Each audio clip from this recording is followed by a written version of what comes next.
ఏది అయినా చెయ్యి ఆచి చికెన్ మసాలా. ఆచి చికెన్ మసాలా డీలిమిటేషన్ పై హైబ్రిడ్ ఫార్ములాని ప్రపోజ్ చేశారు సీఎం రేవంత్ రెడ్డి. అటు జనాభా ప్రాతిపదికన వద్దు, ఇటు 50-50 ఫార్ములా వద్దు, తాను చెబుతున్న హైబ్రిడ్ ని ఆలోచించి చూడండి అంటున్నారు సీఎం రేవంత్. అలా చేస్తే జనాభాని నియంత్రించిన దక్షిణాదికి గౌరవం, ఉత్తరాదికి రాజకీయ న్యాయం చేసినట్టవుతుంది అంటున్నారు. ఇంతకీ ఏంటా హైబ్రిడ్ విధానం? ప్రోరేటా ప్రకారం డీలిమిటేషన్ ప్రాసెస్ చేసుకుంటూ పోతామంటోంది కేంద్రం. ప్రోరేటా అంటే ఏంటో కాదు, ఉన్న సీట్లను 50% పెంచడమే. సపోజ్ ఏపీలో 25 ఎంపీ సీట్లున్నాయి, అందులో 50% సీట్లు పెంచితే మొత్తం 38 ఎంపీ సీట్లు అవుతాయి. ఇదే పద్ధతిని అన్ని రాష్ట్రాలకు అప్లై చేస్తామనేది కేంద్రం ప్రతిపాదన. ఇందుకోసం చట్టాన్ని కూడా సవరిస్తామని హామీ ఇచ్చారు. అయితే ఆ ప్రోరేటా ఫార్ములాను తీవ్రంగా వ్యతిరేకిస్తున్నారు CM Revanth Reddy. For suppose ప్రస్తుతం దక్షిణాది రాష్ట్రాల్లో ఉన్న ఎంపీ సీట్లు 130, ఉత్తరాది రాష్ట్రాలకు 413 ఎంపీ స్థానాలున్నాయి. కేంద్రం చెబుతున్న ప్రోరేటా ప్రకారం 50% సీట్లు పెంచితే దక్షిణాదికి 195 సీట్లు, ఉత్తరాదికి 620 ఎంపీ సీట్లు అవుతాయి.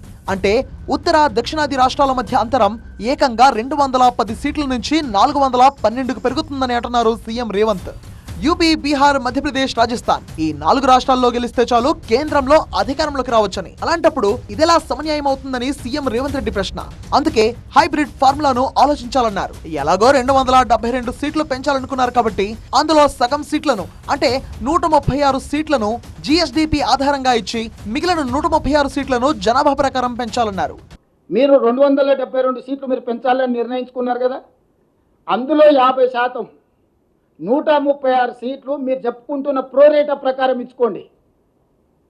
ఇంకొక 136 సీట్లు 50% ఉన్నాయి కదా, జిఎస్డిపి ప్రాతిపదికన దేశం యొక్క స్థూల ఆర్థిక ఉత్పత్తి ప్రాతిపదికన సీట్లను విభజించండి. అప్పుడు జనాభా నియంత్రణ చేసి దేశ ఆర్థిక వ్యవస్థకు ఆదాయాన్ని తెచ్చిపెట్టిన రాష్ట్రాలను మీరు గౌరవించినట్టు అవుతుంది. హైబ్రిడ్ ఫార్ములాపై అప్పుడే విమర్శలు కూడా వినిపించాయి బీజేపీ నుంచి. మహిళా బిల్లుకు కాంగ్రెస్ వ్యతిరేకం కాబట్టి ఇలాంటి ప్రతిపాదనలతో అడ్డుకోవాలని చూస్తోందని విమర్శించింది. మీ హైబ్రిడ్ మోడల్ అంతా కూడా మహిళలను చట్టసభలో అడుగుపెట్టకుండా ఉండేదానికి పన్నుతున్నటువంటి పన్నగంలో ఒకసారి మీ అధ్యక్షుడు తొందర ఏమొచ్చింది, ఈ బిల్లు మళ్ళీ దాన్ని సవరించడానికి నింపాదిగా చేసుకోవచ్చు కదా అంటూ. ఇప్పటికే 30 సంవత్సరాలు దాటింది.